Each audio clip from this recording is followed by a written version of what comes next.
Good evening, everyone, and welcome to voting for the Game Awards. Today, we're going to take a step back and look at all the games that came out this year and vote for the very best ones. I haven't played everything, so my votes are probably going to be very different than yours. I also lead Nintendo. I'm totally fine saying I'm a little bit biased towards Nintendo, so remember that when I'm voting through this whole thing. But let me know what your personal game of the year is down in the comments below. My personal game of the year actually isn't even in this list, so if that tells you anything, it should, but let's start voting. All right, so we're here in the game of the year. So they have us vote for game of the year first, which I find very interesting, but I guess you guys got what you clicked for, right? So, game of the year. Now, all of these games are fantastic. I still have to play Baldur's Gate. I've heard so many great things. I've dabbled, but I haven't beaten it or haven't really touched it much. Alan Wake 2, I also haven't played much. Spider-Man 2, recently picked up, and all of these games, truly, they deserve to be in this category, but one, to me, shines above the rest, and that is Zelda Tears of the Kingdom. I think that this game definitely deserves to be Game of the Year. I think it is a really, really great game that a lot of people have started to really dog on. A lot of people don't really like it anymore, which is shocking to me. Whole wave of negativity has come over, and I do talk about that in one of my other videos. However, I think it still deserves to be Game of the Year. Best Game Direction, awarded for outstanding creative vision and innovation in game direction and design. This one is a bit harder. So the rest of these awards, I'm going to pretty much vote based off of what I feel best fits the category. So game direction, creative vision. Now, Alan Wake 2 is really impressive game direction, all this stuff. It's very meta, so I feel like it should I feel like it should go to Alan Wake 2. Best narrative, for outstanding storytelling and narrative development in a game. Ooh, Cyberpunk, so that was cool. Listen, all of these other ones are probably great. You know who I really think should probably get it? Baldur's Gate. There's so many different endings. There's so many different things you can do. It really has a great narrative, has a lot of story beats and stuff like that as well. So I'm going to give it to Baldur's Gate 3.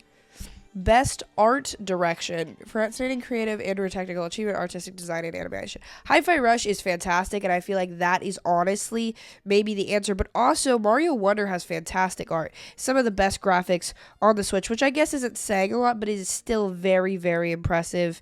In my head, I'm going to have to give this one to Super Mario Bros. Wonder. I think it's great. Best score in music. Okay. All right. So I love Zelda, but I don't think the music is usually the strong point of at least Breath of the Wild or Tears of the Kingdom. I'm probably going to give this to Baldur's Gate 3. I think it has really just great sound design and everything as well, but also Alan Wake 2 is really cool. Alan Wake 2. Alan Wake 2, you know? Sometimes, chat, you have to lick the stamp and send it. That's what we just did. Best audio design, recognizing the best in-game audio and sound. Is that not exactly what we just did? Okay. I'm going to probably give this one, I guess, because I was sort of split on it, Marvel Spider-Man 2. I think, just the sound effects and stuff when you're shooting the webs and all that kind of tactile feedback that you get through the sound effects is also pretty impressive there. Best performance, awarded to an individual for voiceover, acting, motion, and or performance capture. All right. Best Star Final Fantasy, Alan Wake 2, Baldur's. Listen, I don't know a lot of these people. I think they all did pretty good, but I think Loki, Cameron might deserve it. He is the face of that entire game. They don't hide it. They don't hide that it is that actor, and he does a pretty good job portraying that. And I think the game is actually pretty fun. I've dabbled, haven't beaten it, but I think it's a good game. Innovation and accessibility, recognizing the software and or hardware that is pushing the medium forward by creating features, technology, and content to help games be played and enjoyed by an even wider audience. Okay. Accessibility is interesting. I feel like it's not going to be Mortal Kombat. It's not going to be like a fighting game. Maybe Forza, because there's so many different ways you can play it. I'll leave it to Forza. I don't really know. Games for Impact, a thought-provoking game with a pro-social meaning or message. Very cool. All right. That was in an indie. These are a bunch of indies. Space for Bound I heard is really good as well. I don't really know. I saw that one in Nintendo Direct. Best ongoing, awarded to the game for outstanding development of ongoing content that evolves the player's experience over time. Where's Fortnite at? This has to go to Fortnite. I'm sorry. Final Fantasy 15 is probably, or 14 is great. I'm sure Cyberpunk is great. It's basically a whole new game now. Genshin Impact, basically Breath of the Wild, but never ending. Apex Legends, why is it on here? Nobody knows. Fortnite, the obvious winner here. They brought back the OG season. It's so fun. I don't care what people say. I might low-key become a Fortnite streamer. It's so good. Plus, you play with your friends, and it's just like oodles of fun, chat. Best community support. Recognizing a game for outstanding community support, transparency, and responsiveness, including a social media, blah, blah, blah, blah. I don't know. I heard a lot of talk from these homies because they wanted people to play the new game, and it's, like, different. I guess we could go Cyberpunk. Best independent game for an outstanding creative and technical achievement in a game made outside the traditional publisher system. Now, there has been a lot of drama around this indie category because apparently a lot of people don't really understand what an indie is, including our host, Jeff Keighley. So, I don't really know what the whole problem was. I think these are all indies from what I'm aware of. I guess Sea of Stars might not be considered an indie, right? I don't know, but I'm going Dave the Diver. It's probably the best game of indies for this year. Best debut indie game, Cocoon Judgment, blah, blah, blah, blah, blah. Yeah, I think it has to be Pizza Tower. I mean, if you want Wario Land, Pizza Tower is that game for you, so I'd check out Pizza Tower. Pretty fire. Best mobile game. I don't really play any mobile games. Oh my gosh, Hello Kitty Island Adventure. They asked me if I wanted to play the game. I didn't respond. Honkai Star Rail. It's a weeby. Very weeby. I'll leave a Final Fantasy. Listen, I don't play mobile games, so I'm going to give it Netflix. Netflix made that game? That's weird. Capcom. Yeah, I'll give it to Final Fantasy. Seems like the most normal. Best VR AR. Listen, I don't really do either of those, but I heard Resident Evil was awesome. I also watched a lot of playthroughs of Horizon Call of the Mountain, which seems really great. Seems really, really great. So that's probably a very fun one in person. But it seems like Resident Evil was more of a game than Horizon Call of the Mountain was, which was more of like a visual showcase. So as I'm outside of the sphere of VR and AR, and I don't really give a shit at all about it, I'm just voting based off of how I'm feeling right now. I'm going to give it to Resident Evil. Best action game. For the best game in the action genre, focused primarily on combat. Okay, combat. Armored Core, great for combat. Remnant 2, Hi-Fi Rush. I feel like the combat was alright.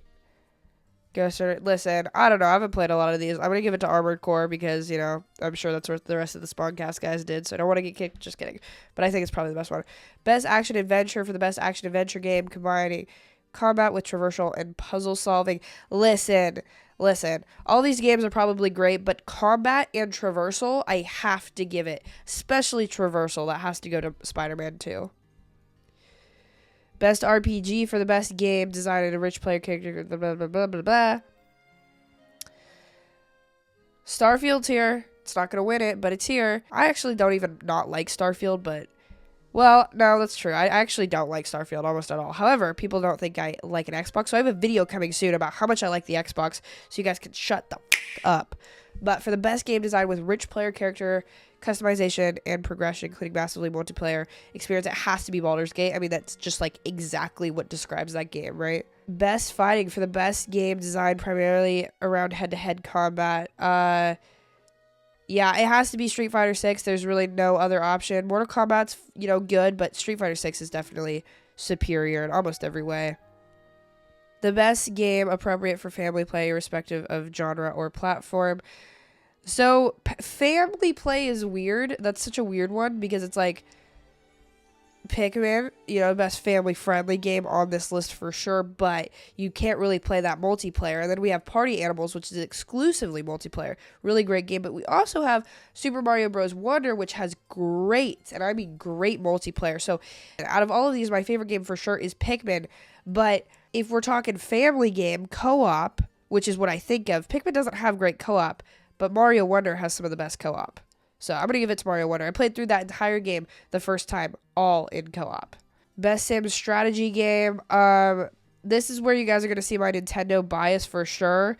Real-time or turn-based simulation strategy, irrespective of platform. Like, I've played Advance Wars, Fire Emblem, and Pikmin 4. I haven't played the other two, but I'm going to give it to Pikmin 4. I think it is, just one of the best strategy. It's not even really super strategy. It's like real-time action type deal, but it's a great game.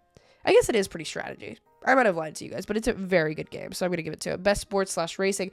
The Sparkcast guys have talked many of times about how sports and racing should be separate categories. I completely agree. I think it's kind of dumb that they're all the same, but whatever. For the best traditional and non-traditional sports and racing games, obviously, I think the best one here is Forza.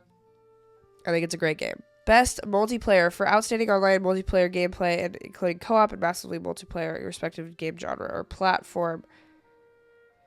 So this is also interesting because all of these have co-op, but in very different ways. Party Animals, I'm going to give it to because I think it has the best party style co-op. Very, very fun game to play co-op. Mario Wonder, we just talked about how it's great to play in co-op, but that's not the whole thing of it. The whole thing of Party Animals is that obviously fighting games, if you're a fighting game person, that's probably going to be your preferred thing, but a lot of people aren't too well versed, or the casuals, right, that I might play with are not super well versed in Street Fighter, so it's not quite as pick up and play friendly as something like Party Animals, which is like a similar statement for obviously Baldur's Gate 3 and Diablo, which I'm just really not in the sphere of those games. If I was, I'm sure I would choose those, but since I'm not, I'm going to go Party Animals. Best adaptation. Recognize outstanding creative work that faithfully and authentically adapts a video game to another entertainment medium. So, I just watched the Scott Pilgrim show, and I'm wondering if it's on there. Okay, it's not. It probably just missed the cutoff. It's so good. But I think here, I'm going to have to... It's really between The Last of Us and the Super Mario Bros. Movie. Last of Us was a great show. Really great show. Honestly, probably one of the best. The Mario movie, though, was so fun. Was so good. So interesting how they finally executed, like, a really, really good video game movie. I'm excited to see what that means in the future. Last of Us was good, but that game was already so cinematic that they didn't have to create a lot of a whole new storyline, right? They're following the game pretty closely, but something like the Super Mario Bros. Movie, you have to pull from a lot of different sources, which I really liked. So I'm going to go Super Mario Bros. Movie. I can see, and I can even understand you thinking I'm completely wrong for it. Most anticipated game. Recognizing an announced game that has demonstrably illustrated potential to push the gaming medium forward. All right. Hades 2 is exciting. Like a Dragon's exciting. Star Wars Outlaws is pretty exciting. Tekken 8. Listen, I don't know. Personally, I really don't know. I'm not super hyped for any of these games. However, the one I'm most hyped for is Tekken 8, so I'm going to give it to Tekken 8. Content Creator of the Year for a streamer or content creator who has made an important and positive impact on the community in 2024. What the f***? Where is Scott the Woz? Where is Beat 'em Up? So you have to have over 1 million subs to get into this. Like, I understand it, but we have 2 guys ripe for it that aren't VTubers. So I don't really know who any of these people are. Girl power, I guess, even though it's probably a VTuber, but whatever. Best esports team recognized specifically. They have the Moist. What is it? The Moist Moguls? Yeah, Moist Moguls. That's what I want. I don't know. I can't even. I'm just going to fully skip that one. We're donezo, everybody. That is my votes, everyone. Let me know what you think. Do you like it? Do you hate it? I don't really care. It's just all for the vibes. So don't get too upset if I didn't vote for your favorite. Everybody has a favorite. At the end of the day, games are art. Art is what, everybody? Subjective. So since art is subjective, it's very hard to objectively crown the game of the year. If it was up to me, it'd be Pikmin 4, but it's not. Mr. Keeley, our wishes are in your hands. Hopefully there's some cool stuff going on at the Game Awards. I'm excited for maybe some world premieres. I'm excited for a focus on the awards, though. You know, I would prefer that we didn't have 30 minutes of world premieres. They're exciting. They're very cool. But let's push for a more cohesive award show that's maybe a bit shorter with less commercials in between. Thank you guys for watching the video. If you enjoyed it, let me know by liking, subscribing, and while you're down there, I guess comment something vibey and then come back up and click on this video because it's a banger. It's a vibe. It's a good time, and I will see you over there. Goodbye, everybody. Goodbye.